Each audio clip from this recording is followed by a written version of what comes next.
Saudara, Bank Indonesia kembali mengerek naik suku bunga acuan sebesar 50 basis poin.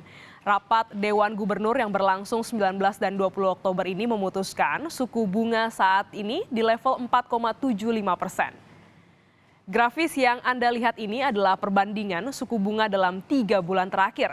Total, sejak Agustus, Bank Indonesia sudah menaikkan suku bunga sebesar 125 basis poin. Nilai tukar rupiah yang tertekan dolar Amerika Serikat dan ekspektasi inflasi yang tinggi. Inflasi, maksud kami saudara, nilai tukar rupiah yang tertekan dolar Amerika Serikat dan ekspektasi inflasi yang dinilai masih tinggi mendorong Bank Indonesia menempuh kebijakan moneter ketat. Kenaikan suku bunga Bank Sentral Amerika Serikat memicu hengkangnya arus modal dari pasar keuangan negara berkembang seperti Indonesia. Ketidakpastian ekonomi global menjadi pemantik minat pemodal untuk memegang aset dalam bentuk dolar Amerika Serikat.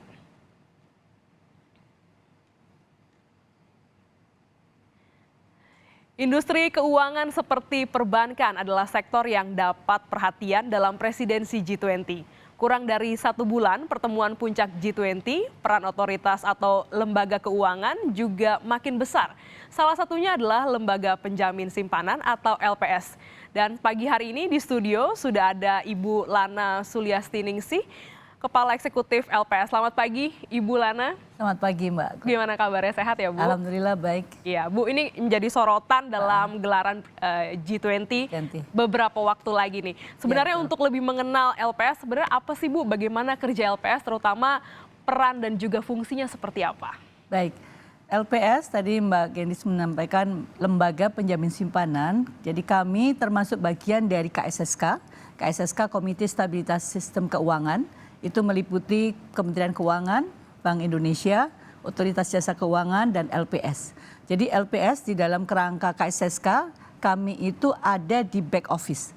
Jadi kalau kita bicara kebijakan, itu dikelola oleh 2 institusi, BI dan Kementerian Keuangan sebagai front office, kemudian OJK sebagai pengawas industri sektor keuangan, kemudian LPS jika ada bagian dari sektor keuangan ini, misalkan bank, yang mengalami masalah kemudian diserahkan kepada LPS. Jadi dengan fungsi tersebut LPS itu mendapat mandat untuk menjamin simpanan dana nasabah yang ada di perbankan. Mungkin Mbak masih ingat di tahun 97-98 ketika ada banyak bank yang dilikuidasi, masyarakat panik ya. Karena tidak tahu dan tidak jelas nih uang saya di bank ini kira-kira aman bisa dikembalikan. Nah, betul. Nah, pasca dari krisis tahun 97-98, krisis perbankan tersebut, kemudian ada pemikiran, bukan pemikiran, sebetulnya di negara lain sudah ada ya Mbak ya mengenai lembaga penjamin simpanan ini.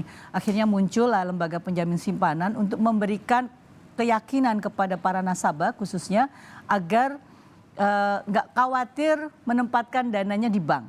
Jadi nasabah yang mempunyai simpanan di bank, sekalipun misalnya, tapi amit-amit ya, ada banknya yang gagal gitu ya, seperti tahun 97-98, nggak usah khawatir, itu uangnya akan kembali kepada nasabah yang bersangkutan karena ada lembaga penjamin simpanan yang menjamin simpanan tersebut. Seperti namanya, lembaga penjamin. Jadi betul. Jadi penjamin kepastian, keyakinan untuk para nasabah. Benar. Jangan ragu begitu Jangan ya, ragu Bu, ya? untuk menabung uangnya di bank, membuat simpanan di bank ya.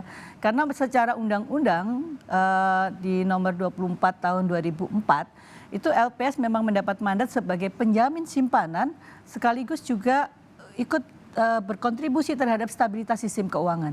Jadi bersama 4 institusi tadi, LPS bersama-sama berkoordinasi, sinergi untuk menjaga stabilitas sistem keuangan. Ya insya Allah krisis tahun 97-98 nggak akan ada lagi. Iya, jangan sampai terjadi lagi nih krisis 98. Nah ini juga terkait tadi Ibu singgung soal krisis moneter 97-98. Nah bagaimana dengan kondisi perbankan kita saat ini, Bu? Ya, kalau kita lihat dari data secara nasional, data perbankan ini menunjukkan kondisi yang cukup solid ya kalau kami melihat ya. Ada beberapa ukuran yang kita lihat dari katakanlah misalnya dari sisi permodalan yang kita sebut biasanya capital adequacy ratio. Nah itu jauh di atas batas yang ditetapkan oleh Basel III. Jadi kan ada ketentuan secara internasional, perbankan internasional menetapkan batas minimum dari CAR tadi, CAR ya, Capital Adequacy Ratio itu 12%. Sementara rata-rata di perbankan nasional kita, termasuk juga BPR, itu 25,21, jauh di atas batas minimum yang ditetapkan oleh Basel III yang 12%. Jadi dari aspek permodalan, bank ini solid Mbak, karena modalnya cukup. Ketika bank itu menyalurkan kredit ditopang oleh modal yang kuat, nggak perlu khawatir gitu. Ya tentu ada aja ya kredit yang macet, tetapi ketika ada suatu kondisi yang masif yang membuat katakanlah masalah di kredit sehingga kreditnya bisa macet, ini karena topangan dari kapitalnya yang cukup tinggi, modalnya tadi yang cukup tinggi, akan ada ya semacam minimum lah ya, ada buffer sehingga risiko atas macetnya kredit itu minimum. Itu salah satu contoh indikator yang dipakai. Kalau dilihat dari sisi likuiditas perbankan itu juga cukup banyak ya saat ini, liquid lah boleh dibilang, ample gitu ya. Dari ada dua pengukuran alat liquid. Itu yang pertama kalau kita lihat dari sisi alat liquid per non-core deposit. Itu ada ukuran-ukuran seperti itu. AL per NCD dan juga AL per DPK. Saat ini per Agustus 2022 masing-masing yaitu AL per NCD itu sebesar 118%. Dan kemudian AL per DPK itu 26,52%. Itu di atas benchmark. Kalau AL per NCD itu 50% minimum, jadi sekarang 118 berarti 2 kali lipat Mbak. Ya. Jadi kalau bank-bank ini mengalami satu kesulitan likuiditas dengan aset yang dia miliki, dia bisa segera mencairkan aset tersebut itu 2 kali lipat dari batas minimum yang tadi 52%. Itu artinya kondisinya baik dalam Bagus suasana yang sekali, baik iya, ya, sentimen betul. yang baik. Dan kalau kita lihat dari AL per DPK 26,52 juga jauh di atas threshold 10%. Wah luar biasa, Jadi, berarti ada kemajuan sekali kondisinya, untuk perbankan kita ya. menunjukkan kondisi yang solid lah. Solid menurut dalam saya saat kondisi ini. solid. Nah, Bu, lantas bagaimana dengan LPS memandang tantangan ekonomi di tahun depan 2023, terutama dalam sektor perbankan? Ya, betul, ini kita memang nggak bisa abaikan ya Mbak ya. Beberapa waktu yang lalu kan ada pertemuan IMF World Bank di Washington DC dan mengindikasikan memang ketidakpastian ekonomi global ini menguat ya. Artinya banyak negara yang sekarang ini mengalami masalah stagflasi lebih tepatnya, inflasi yang tinggi, tetapi di saat yang sama pertumbuhan ekonominya melambat bahkan turun ya. Kita ketahui beberapa negara Uni Eropa, termasuk Inggris, sampai Perdana Menteri yang baru mengundurkan diri ya, termasuk juga Amerika. Nah ini kan memang dipicu oleh naiknya harga energi yang cukup tinggi. Nah, harga energi yang cukup tinggi ya kita tahu dipicu oleh perang dari Rusia dan Ukraina yang belum selesai. Ditambah sekarang ada dispute juga antara Arab Saudi dengan Amerika, karena Arab Saudi ingin mengurangi ya produksi minyaknya. Nah jadi ketidakpastian ini pastilah menjadi bagian dari LPS melihat kondisi makro. Karena kalau ada masalah nanti di perbankan, pastinya LPS juga harus ikut masuk ya. Nah kalau kita lihat saat ini untuk Indonesia, alhamdulillah memang jauh lebih baik ya. Bahkan IMF pada sidang kemarin itu merevisi proyeksi ekonomi negara-negara maju. Tapi untuk Indonesia bertahan di kisaran 5%. Dan beberapa negara Asia yang lain termasuk Filipina dan beberapa negara. Nah Cina sendiri yang diharapkan bisa menopang ekonomi Asia juga sekarang lagi melambat. Karena mereka punya kebijakan zero COVID ya, case gitu ya. Nah ini bagaimana kita mengelola ekonomi dalam negeri itu memang sangat penting. Jadi global oke, memang dalam keadaan menurun, tetapi kita punya kekuatan ekonomi dalam negeri yang harus kita juga lihat ini sebagai aset. Nah, bank tentunya punya karakteristik di dalam menyalurkan kredit, pasti dia juga menilai risiko-risiko yang muncul di sektor keseluruhan ya, karena kan bank memberikan kredit kepada perbankan. Saat ini kredit perbankan masih bagus, tumbuh per Agustus itu 10,62% secara year on year. Ya, dan ditambah juga ada ukuran bahwa kegiatan ekonomi Indonesia itu masih tumbuh, terlihat dari yang namanya Purchasing Managers Index. Itu di atas level 50 yang menunjukkan bahwa kondisi ekonomi Indonesia itu ekspansi.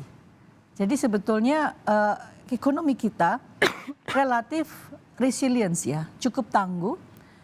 Nah, kita di LPS tetap memperhatikan itu dan kita membaca risiko-risiko tersebut sebagai bagian dari pengambilan keputusan untuk penetapan suku bunga penjaminan, Mbak. Jadi LPS di dalam memberikan satu jaminan kepada perbankan atas dana-dana simpanan itu memberikan yang kita sebut sebagai TBP, tingkat bunga penjaminan. Nah, di dalam menentukan tingkat penjaminan itu kita memperhatikan faktor-faktor makro termasuk faktor-faktor global yang menimbulkan ketidakpastian.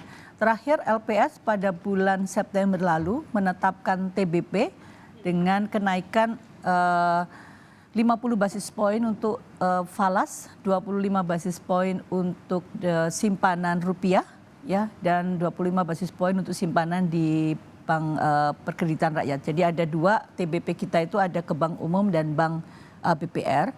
Yang Bank Umum meliputi simpanan rupiah dan simpanan falas. Jadi kita melihat memang potensi inflasi meningkat sehingga kita juga merespon adanya indikator-indikator tersebut. Jadi kita memutuskan TBP tersebut tetap berbasis data. Seperti itu, Mbak. Dalam kondisi yang semakin baik tentunya. Nah, ini juga yang menjadi sorotan bagaimana peran nanti LPS dalam gelaran G20. Namun jangan dijelaskan dulu, Bu. Kita jeda sejenak dulu dan tetaplah bersama kami dalam Kompas Bisnis.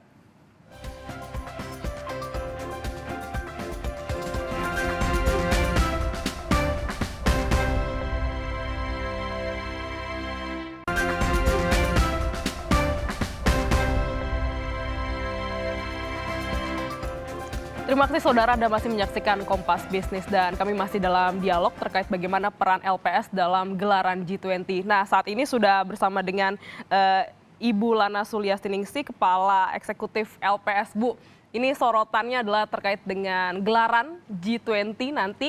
Bagaimana nih peran ataupun juga event apa yang akan dilakukan oleh LPS dalam hal ini? Ya, betul Mbak. Ini Indonesia kan untuk pertama kali ya ini menjadi presidensi dalam G20. Tentunya ini hajatan yang sangat penting bagi bangsa kita dan LPS diharapkan juga ikut mendukung.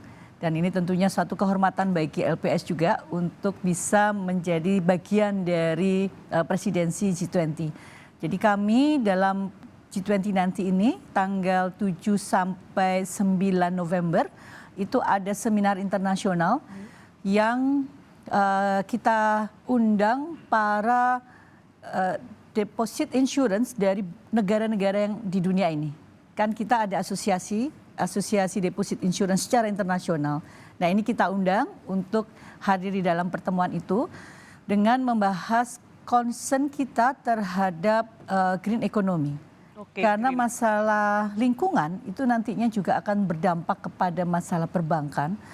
Dan tidak hanya di sektor real ataupun sektor keuangan yang lain. Jadi green economy juga sudah menjadi bagian diskusi yang diangkat ke level internasional. Dan kita melihat ini momen yang sangat tepat dan penting buat Indonesia untuk bisa memberikan kontribusi bahwa kita concern dengan green economy dan kita mengajak negara-negara lain yang tergabung di dalam Deposit Insurance Corporation ini menjadi bagian yang bisa memberikan sumbangsi terhadap bagaimana pelaksanaan green economy ke depan.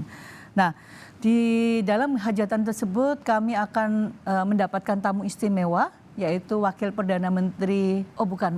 mantan Perdana Menteri Selandia Baru, Helen Clark, yang beliau juga aktif di dalam sebagai aktivis lingkungan pasca beliau menjadi mantan Perdana Menteri.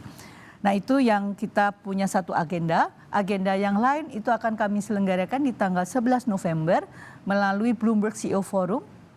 Nah, di Bloomberg CEO Forum ini akan ada kehadiran para CEO yang diundang oleh Bloomberg hadir di dalam acara kita di Bali dengan topik bahasan terkait dengan health, bagaimana kita membuat penguatan kesehatan dunia ya, sektor kesehatan dalam skala global supaya semakin tangguh. Kita ketahui tahun 2020 ya, kita hampir semua dunia negara ini terkena COVID. Nah ini kedepannya tentunya kan masih belum selesai ya, masih ada mungkin apa-apa lagi gitu ya yang muncul dari varian-varian baru dari COVID-19 ini.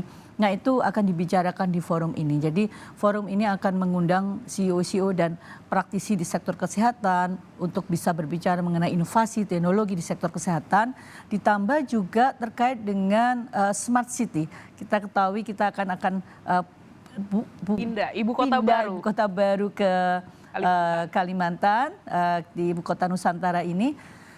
Nah ini juga ini kan masih dalam tahap awal pembangunan. Jadi kita mengundang ahli-ahli tata kota, bagaimana bisa menciptakan smart city, green environment di dalam suatu kota yang baru. Dan ini tentunya sangat excited ya bagi kita untuk kita bisa mewujudkan nanti IKN yang kita dambakan gitu. Oh, jadi menjadi sorotan adalah green energy, kesehatan dan juga smart city. Ya, green economy, kemudian global health tadi dan juga smart city. Jadi kita ingin juga memberikan kontribusi kepada para pelaku kesehatan bagaimana sih ke depannya melihat aspek kesehatan masyarakat. Kita ketahui kesehatan masyarakat itu terkait loh Mbak dengan ekonomi. Ya, kita belajar dari pandemi COVID ini ya betul Bu. Kan kita ketahui waktu pandemi bagaimana masyarakat terus kemudian nggak boleh kemana-mana, ekonomi langsung turun. Nah ini yang kita bisa diskusikan juga di dalam forum ini. Jadi forum ini sangat menantang dan sangat memberikan excitement gitu ya ke depan ini sektor ini bagaimana gitu. Ada target khusus dari event-event ini Bu? Ya kita berharap tentunya dari pertemuan ini terutama yang tadi internasional seminar yang memang LPS mengundang para Deposit Insurance Corporation itu bisa membuat satu komunike ya, syukur-syukur bisa kami sampaikan nanti di dalam pertemuan high level, sehingga bagaimana sih peran dari Deposit Corporation sedunia ini di dalam mendorong perekonomian kita secara global untuk lebih kuat. Kan gelaran G20 itu kan ini ya, tagnya apa tuh? Recover together, recover stronger. Jadi ya disitulah kita mengajak kebersamaan dari teman-teman Deposit Insurance Corporation di dunia ini untuk bisa membuat perekonomian global menjadi lebih kuat gitu Mbak. Insya Allah seperti itu. Luar biasa, semoga ini apa yang ditargetkan, apa yang juga dirancang ini boleh terimplementasi dengan baik. Dan juga LPS punya kontribusi ya yang luar biasa. Bangsa dan negara ini untuk bisa membuat tadi itu recover together, recover stronger. Bukan hanya tagline tapi bisa diterapkan dalam 2023 mendatang. Insya Allah seperti itu. Baik, terima kasih Ibu Lana Suliastiningsih, Kepala Eksekutif LPS telah bergabung pagi hari ini di Kompas Bisnis. Sehat selalu Ibu. Terima kasih Mbak.